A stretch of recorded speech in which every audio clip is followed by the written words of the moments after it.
കേരളത്തിൽ നടന്ന ഉപ്പ് സത്യാഗ്രഹവുമായി ബന്ധപ്പെട്ട്, അതായത് പയ്യന്നൂർ ഉപ്പ് സത്യാഗ്രഹവുമായി ബന്ധപ്പെട്ട് 2-3 പോയിന്റ്സ് കൂടി നമുക്ക് ഡിസ്കസ് ചെയ്യാനുണ്ട്. ആ പോയിന്റ്സിലേക്ക് ഒന്ന് പോകാം. 1930 കേരളത്തിൽ നടന്ന ഉപ്പ് സത്യാഗ്രഹത്തിൽ കേളപ്പനെ അറസ്റ്റ് ചെയ്തപ്പോൾ പയ്യന്നൂർ ഉപ്പ് സത്യാഗ്രഹത്തിന്റെ നേതൃത്വം ഏറ്റെടുത്തത് മൊയ്യാരത്ത് ശങ്കരൻ ആയിരുന്നു.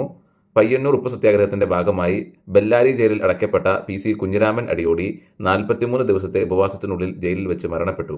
AKG അടക്കമുള്ള നേതാക്കൾ പയ്യന്നൂർ ഉപ്പ് സത്യാഗ്രഹത്തിൽ അറസ്റ്റ് ചെയ്യപ്പെട്ടിട്ടുണ്ട്. പിന്നെ ഒരു കാര്യം കൂടി നമ്മൾ അറിഞ്ഞിരിക്കണം, ഈ സാൾട്ട് ആക്ട്, അതായത് ഉപ്പ് നിയമം ബ്രിട്ടീഷ് ഇന്ത്യയിൽ നടപ്പിലാക്കിയത് ഏത് വർഷം മുതലാണെന്നുള്ളത് നമ്മൾ അറിഞ്ഞിരിക്കേണ്ട ഒരു വിഷയമാണ്. അത് 1836 മുതലാണ് ഈ ഉപ്പ് നിയമം ബ്രിട്ടീഷുകാർ ഇന്ത്യയിൽ നടപ്പിലാക്കിയത്. അപ്പോൾ ആ സമയം മുതലേ നമ്മുടെ ബ്രിട്ടീഷ് ഇന്ത്യയിൽ ഇതുമായി ബന്ധപ്പെട്ട് പല എതിർപ്പുകളും പല പ്രതിഷേധങ്ങളും സമരങ്ങളൊക്കെ ഉണ്ടായിട്ടുണ്ട്. അതിൻ്റെ എല്ലാം ഒരു ആകെ തുകയായിട്ടാണ്, അതിൻ്റെ എല്ലാം ഒരു ആളിക്കത്തൽ എന്നോളമാണ് 1930 ഗാന്ധിജി ഈ സമരത്തിന് നേതൃത്വം ഏറ്റെടുത്ത് ഇത്തരത്തിൽ അതിനെപ്പറ്റി അവസാനിപ്പിച്ചത്. ഓക്കെ.